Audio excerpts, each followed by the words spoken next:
The Red Sox played their first spring training game of 2019 on Friday afternoon, taking on Northeastern in their annual season opener. The big guys, unsurprisingly, got the victory in the 7-inning contests, grabbing a 6-0 victory. If you're new here, our spring training recaps are a little different. Mainly, we don't really care about the sequence of events or even the results here. Instead, we'll just highlight a few of the happenings from the day. Bobby Dalbec goes deep. The Red Sox, understandably, didn't bring out the big guns against a college opponent, instead filling their lineup mostly with minor leaguers and a few big leaguers at the top. None of the stars were in there, but in the cleanup spot was one of their top prospects, Bobby Dalbec. The big third baseman had a monster 2018 that really put him on the map, largely showing off his massive power that carries a lot of his value. Tomorrow morning I'll have a post-up on some of the non-surefire major leaguers that will grab the most headlines this spring, and Dalbec showed why he was on that list. In the second inning, his first at-bat wearing a Red Sox uniform, the former two-way star at the University of Arizona launched one out to deep center field for a solo home run. Obviously, we can't take much away from a single swing against a college pitcher, but good lord does Dalbec have pop. It's an easy swing, but Dalbec was still able to put it way over the wall and straight away center field.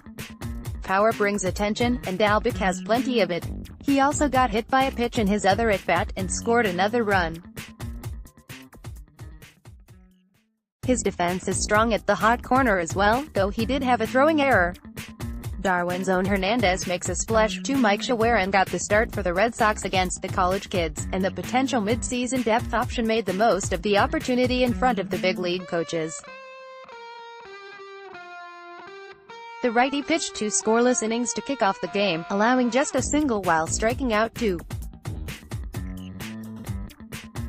It was the next pitcher who really got us excited, though.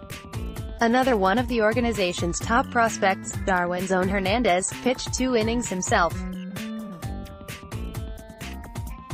The southpaw also got a mention on that post mentioned above, and like Dalbec he showed why. Hernandez faced 6 batters and got all of them out, getting 3 punch-outs and 3 groundouts. The plan right now is for him to start the year as a starter in Portland, but the expectation is that he'll eventually turn into a reliever.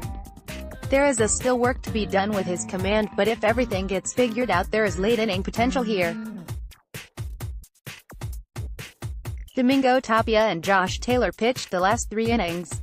The former tossed a scoreless inning with a walk and 2 strikeouts, while Taylor tossed 2 scoreless frames with a strikeout while allowing a couple of singles. The big leaguers struggled. As I said, most of the lineup was filled with minor leaguers, and in the second half of the game it was entirely minor leaguers that are not going to see big league action this season. The top third of the starting lineup featured 3 guys who figured to play in the bigs this year, including 2 of the catchers battling for a roster spot. None of them made much of a mark though. Whalen led off and went 0-2 with an RBI. Blake Swihart got the start behind the plate and went 0-2, but he did catch a runner stealing third. Christian Vasquez got the nod at DH and also went 0-2. Michael Chavis plays second. Michael Chavis didn't start, but he did come in for the second half of the game.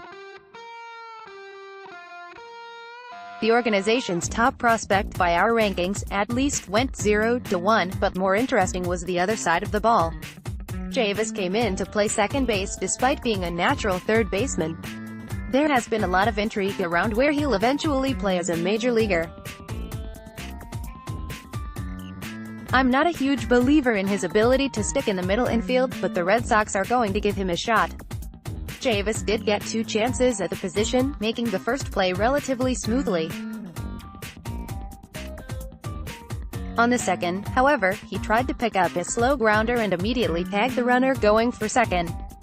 Instead, he picked up the glove too quickly and was charged with a fielding error.